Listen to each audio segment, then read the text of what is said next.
Bir xəbər də mən düşünürəm ki, çoxlarını sevindirəcək.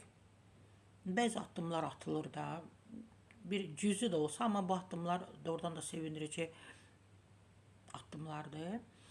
Azərbaycanda övladlığa götürülən, o cümlədən 18 yaşınadək 50-yə müəyyən edilmiş uşağa görə ödənişlər verilir. Məncə həmişə olub da, verilib də, amma indi burada bəzi yeniliklər olub da. Demək, Qlobal Info məlumatı, yəni o ictimailəşdirib. Sözü gedən müavinət valideynlərini itirmiş və ya valideyn himayəsindən məhrum olmuş 3-18 yaş arası, o cümlədən 18 yaşınadək əlilliyi müəyyən edilmiş uşağı övladlığa götürən şəxsə verilir. Övladlığa götürülən uşağa görə hər ay 200 manat, 18 yaşınadək əlilliyi müəyyən edilmiş uşağa görə isə 600 manat ödənilir.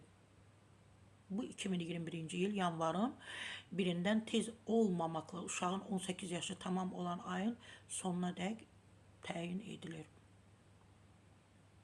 Bəli, olsun.